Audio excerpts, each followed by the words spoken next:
The Dark Zone in the Division 1 was littered with controversy and a sticking point for many people, rarely for the right reasons. From the hacking invasion in the very beginning, to extremely overpowered weapons and constant metas, the DZ is a place that most people love to hate. Keep watching to find out everything new with the Dark Zones in the Division 2.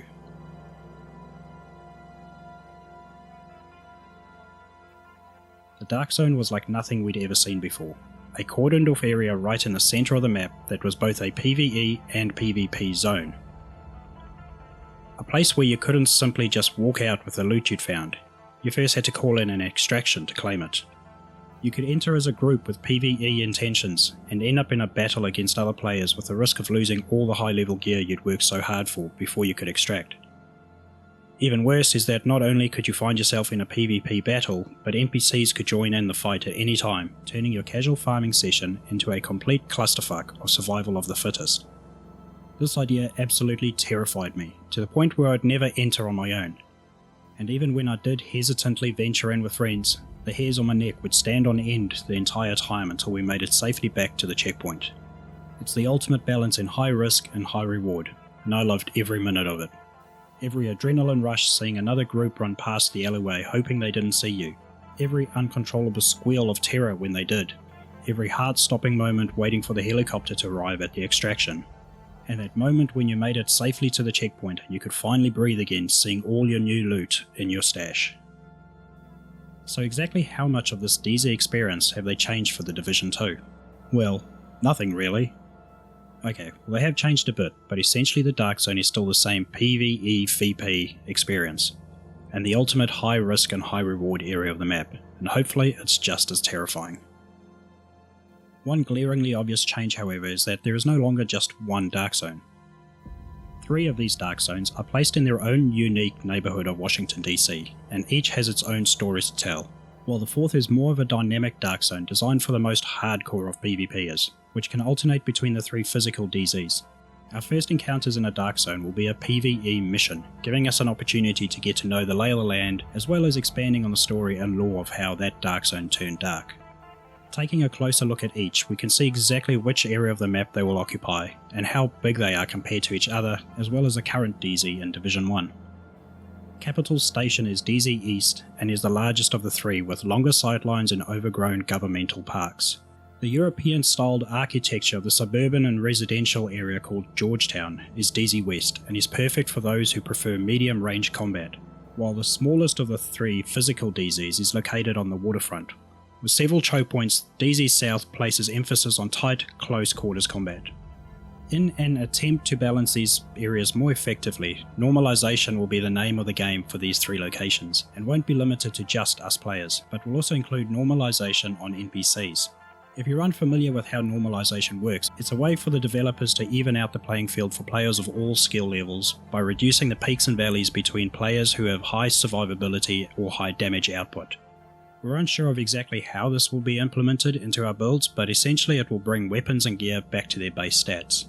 This, however, doesn't mean that every person will have the same build, as build diversity will still be a thing and a big part of differentiating yourself from others. Haters gonna hate, and for the many that will be dead set against any of this, the most extreme players and also anyone else brave enough to attempt it, the 4th option is known as an occupied Dark Zone. This will be a complete no-holds-barred dynamic event that will surface over any one of the 3 physical Dark Zones. Basically, anything goes here. In the occupied DZ, normalization is removed, so build optimization is key.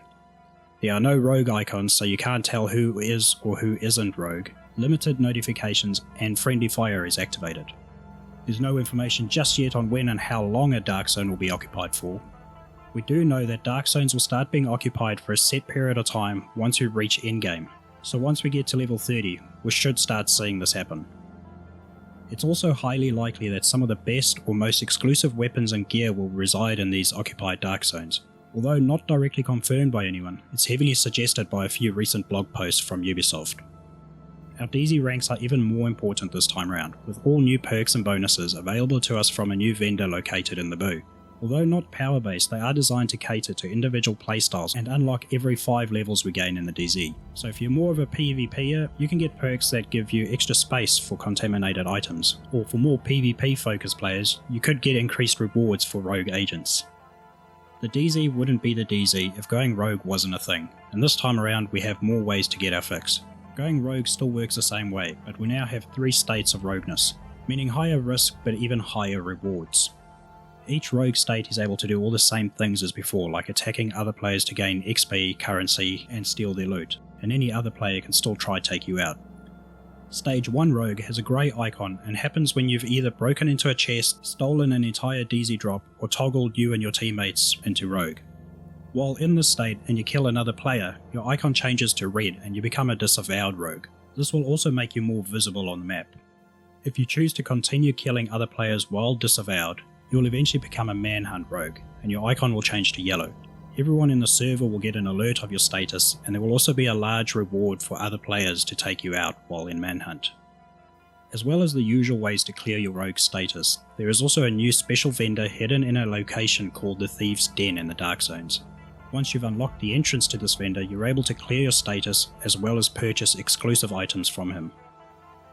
There have also been many other quality of life changes in the Dark Zone to improve the experience for everyone. Extracting loot in the Division 2 will be slightly easier with only rarer and more scarce gear upgrades being contaminated and requiring extraction. All other loot will go straight into your inventory. Checkpoints can no longer be spawn camped either, with the developers implementing indestructible turrets outside each checkpoint, which will target both rogue agents and NPCs that are within its range.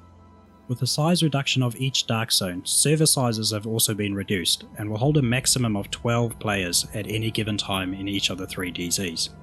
Each Dark Zone in the Division 2 is also more dynamic compared to our Manhattan DZ and reacts to player activity within it.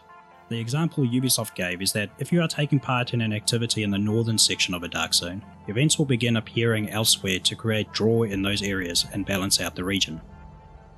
We may not all have had the opportunity to try Division 2 in person just yet, and it seems like there's been an extraordinary amount of changes made in the game, which will make a lot of people that love the Division very nervous. We can rest easy, however, knowing that everyone that did get the opportunity has come out saying that this still feels like the Division we'd all know and love. It would no doubt be a different story if all of this was coming from people that we didn't know or recognise in the community, but most of them live and breathe this world as much as we do, which should be enough to put your mind at ease. Yes, we have only seen a small part of the game and its updates, and upcoming betas will help us all get a better feel for the game, enabling us to come to our own conclusions in determining our future with the Division franchise. For some of us, this was all the info needed to come to that conclusion. Pre-ordering games is something I promised myself that I would never do again, especially after all the gaming controversy over the last couple of years, but seeing and hearing about everything we have in the last couple of days was enough for me to come to my own decision on my future with the Division. I broke that pre-ordering promise for the Division 2.